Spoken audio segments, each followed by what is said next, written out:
Dear students, इसके बाद हम सिक्योरिटी थ्रेट्स और प्रिवेंशन टेक्निक्स, यानी कि जितनी भी हमने डिटेल डिस्कशन की है, जो 5 तरह की हमारे पास थ्रेट्स हैं, स्पाईवेयर है, स्पैम है, कुकीज है, फार्मिंग है, फिशिंग है, इसको हम बच इससे किस तरीके से सकते हैं।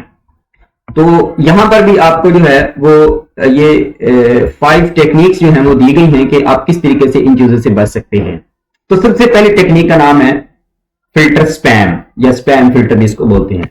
Spam filters help keep unwanted emails out of your inbox. मैंने अभी आगे आपको ये दिखाया था कि आपका ये इनबॉक्स है, इनबॉक्स के अंदर स्पैम मेल्स नहीं पड़े होते, आपका स्पैम का फोल्डर अलग उन्होंने बना दिया है, ये अलग एक स्पैम का फोल्डर बना होता है, इसके अंदर आपकी अनवांटेड ईमेल्स जो है वो जा रही होती हैं। ठीक है जी। तो सबसे पहले तो filter, if you receive a lot of promotional emails that you don't want, a spam filter can automatically remove these emails to separate folder or delete them. This way you can see emails you actually want.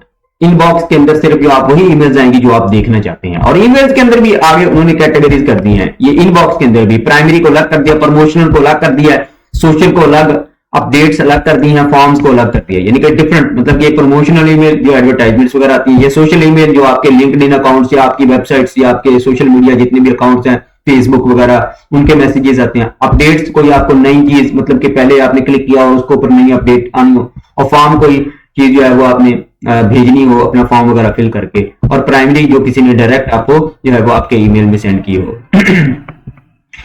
फिर दूसरा हमारे पास ये spam filter लग गया, सबसे पहली बात होगी। Number 2 antivirus. अगर हमारे सिस्टम के अंदर वायरस है तो फिर हम एंटीवायरस इंस्टॉल कर लेते हैं। Antivirus software protects your computer from harmful programs like spyware. तो स्पाईवेयर से जो है वो एंटीवायरस जो है वो आपको बचाते हैं। If you download a file from the internet, antivirus software checks if for any hidden threat. अगर कोई आपको हिडन थ्रेट तो नहीं आ रहा, if the file is safe, अगर वो फाइल सेव है, you can open it without worry. If the harmful, the software will alert you. वो हमें अलर्ट आ जाते हैं, हम अगर हमारा एंटीवायरस इंस्टॉल होता है तो फौरन हमें अलर्ट आ जाता है कि वायरस है, तो आप इजाजत देते हैं या इसको पहले स्कैन कर लें, तो स्कैनिंग के जरिए से पता चल जाता है। And prevent the file from causing damage. और फिर हम वो वाली फाइल, वायरस वाली फाइल जो है वो डाउनलोड करने से जो है वो बच जाते हैं। तीसरा हमारे पास है कुकीज मैनेजमेंट। कुकीज को किस तरीके से मैनेज किया जा सकता है, जिस तरीके से मैंने बताया था, कुकीज क्या है, ये आपकी जब भी बार बार किसी भी वेबसाइट के ऊपर आपको लॉगिन करना पड़ता है तो उस डेटा को सेव करता है, ताकि आपको बार बार जो है वो अपने क्रेडेंशियल्स जो है वो देने ना पड़े। क्रेडेंशियल्स मीन आपका लॉगिन आईडी या आपका password. Cookies are small file stored on your computer by websites. Managing cookies means deciding which cookies you want to keep and which ones you want to delete. कौन सी cookie आप वो रखना चाहते हैं और कौन सी कुकीज को आप डिलीट करना चाहते हैं। You can keep cookies from your favourite shopping website, you don't have to log in it every time. आप उसको डिलीट कर दें जिसको आप एवरी टाइम जो है वो नहीं लॉग इन करना चाहते, but it is good idea to delete cookies from unfamiliar sites to protect your privacy. लेकिन हमेशा बात यही है कि अनफेमिलियर जो वेबसाइट्स हैं उनसे आप अगर ये चीज कुकीज डिलीट कर देंगे तो ये आपके लिए ज्यादा प्रोटेक्शन होगी। कुकीज मैनेजमेंट के बाद, कुकीज मैनेजमेंट के अंदर भी हम चाहें तो हम उस कुकी को डिलीट कर दें और हम चाहें तो हम उस कुकी को डिलीट नहीं कर सकते हैं। ठीक है जी। तो ये मतलब कि यहां पर तो मेरे पास नहीं है, फॉर एग्जांपल हमने कोई भी करना है तो यहां पर हमारी सारी की सारी इंफॉर्मेशन, फॉर एग्जांपल अगर हमने जो है वो पीपीएससी की वेबसाइट खोलनी है, ठीक है जी, तो अगर हम वेबसाइट खोलेंगे तो यहाँ पर इस साइड के ऊपर जो है वो हमारा लॉगिन की डिटेल जो है वो ऑटोमेटिकली आ जाएगी कि मेरा ये नाम था, मैंने पहले इस नाम से इस पासवर्ड से जो है वो सर्च किया था। तो वो उस तरीके से जो है वो हम मतलब कि उस कुकी को डिलीट कर सकते हैं, यानी कि हर वक्त हम हमेशा जो है वो सेव नहीं करेंगे अपना पासवर्ड और login. Phishing recognition. Phishing is the type of the online scam where attackers try to trick you into sharing sensitive information such as the passwords, credit card numbers or the bank details. तो फिर आपने fishing को कैसे करना है? You may receive an email that appears to be from your bank asking you to click a link to enter your account details. वो कहता है कि अगर आपके पास कोई भी ऐसी ईमेल आए जहां पर आपके बैंक की डिटेल या आपकी इंफॉर्मेशन को कलेक्ट किया जा रहा हो, recognise phishing involves identifying these emails are fake. तो सबसे पहले आप कंफर्म कर लें कि ये कोई वाकई ही ओरिजिनल जो है वो कंपनी से जो है वो बनी हुई है या ये ओरिजिनल कंपनी से नहीं बनी हुई। That is very important. अभी कुछ दिन पहले एक एग्जांपल देता हूं कि ये EFU एक कंपनी है, बड़ी फेमस कंपनी है पाकिस्तान की, जो इंश्योरेंस करती है।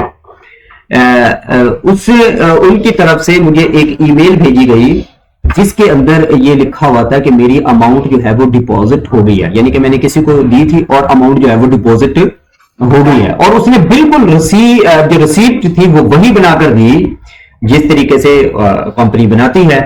बाद में पता चला कि ये तो एक फेक ईमेल था, ईमेल भी फेक था, और जो है वो आई थिंक ये मेरे इधर पड़ा भी होगा ये ईमेल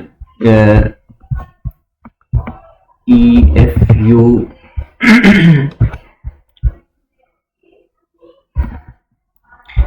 चलिए इसको हम अगेन डिस्कस कर लेते हैं कि ये किस तरीके से वो मतलब कि फेक ईमेल बना देते हैं और फेक जो है वो रसीद बना देते हैं कि जैसे लग रहा हो कि ऑर्गेनाइजेशन बिल्कुल ऑथेंटिक है, लेकिन बाद में पता चला कि ये ऑथेंटिक नहीं थी और वो जो है आपकी अमाउंट जो है वो एक्चुअली कंपनी के अंदर डिपॉजिट नहीं हुई। Recognizing phishing involves identifying these emails as fake and avoiding clicking or linking to provide any information. और लास्ट है जी guarding against farming. तो farming is when attackers redirect your legitimate websites to fake one or the steal information. आपको किसी और जानब ले जाते हैं, आप किसी वेबसाइट के ऊपर क्लिक करते हैं या किसी और जानब ले जाते हैं। If you type in the URL from your bank's website, farming can send to your fake website that looks just like your bank site. To guard against farming, तो फार्मिंग से बचने के लिए always check that the website address is correct. तो आप यहां पर अपने एड्रेस बार में देखा करें, ये आपका एड्रेस बार होता है, यहां पर देखा करें कि आप एग्जैक्टली आप सही एड्रेस के ऊपर ही हैं या आप किसी और वेबसाइट के एड्रेस के ऊपर तो नहीं है। क्लिक करते करते इस बार को मद्देनजर रखा करें लाजमी तौर पर। फॉर एग्जाम्पल ये बता रहा website pharming can send to fake website just like your bank site. To guard against pharming always check that the website address is correct and secure. HTTP से आ रही है and padlock symbol in the browser address bar, और ये वाला symbol HTTP ये देखें जी, हमेशा HTTP वाला ये देखें, ये वाला सिंबल जो है ये हमेशा आ रहा होगा, ठीक है जी। ये इस तरह का एड्रेस जो है वो बिल्कुल करेक्ट एड्रेस होता है, और इस तरह के बगैर कोई एड्रेस आ रहा हो तो वो करेक्ट एड्रेस नहीं होता, वो फेक एड्रेस होता है। तो यहां तक हमने डिस्कशन कर ली कि हम किस तरीके से, ये 5 आपको मेथडोलॉजीज बताई गई हैं कि किस तरीके से आप थ्रेट से बच सकते हैं। सबसे पहले आप स्पैम फिल्टर कर सकते हैं और हम करते भी हैं। नंबर 2 जो है वो एंटीवायरस इंस्टॉल कर लें। नंबर 3 कुकीज की मैनेजमेंट कर लें। नंबर 4 फिशिंग को रिकॉग्नाइज कर लें, और फार्मिंग के अगेंस्ट आप कोई ना कोई थ्रेट या फार्मिंग के अगेंस्ट आप कोई ना कोई लाजमी तौर पर चेक रखें, अलर्ट रहें कि आप किस एड्रेस के ऊपर जा रहे हैं। तो ये है जी 5 मेथडोलॉजी। यहां तक हमारा ये लेक्चर जो है वो वाइंड अप होता है। Thank you.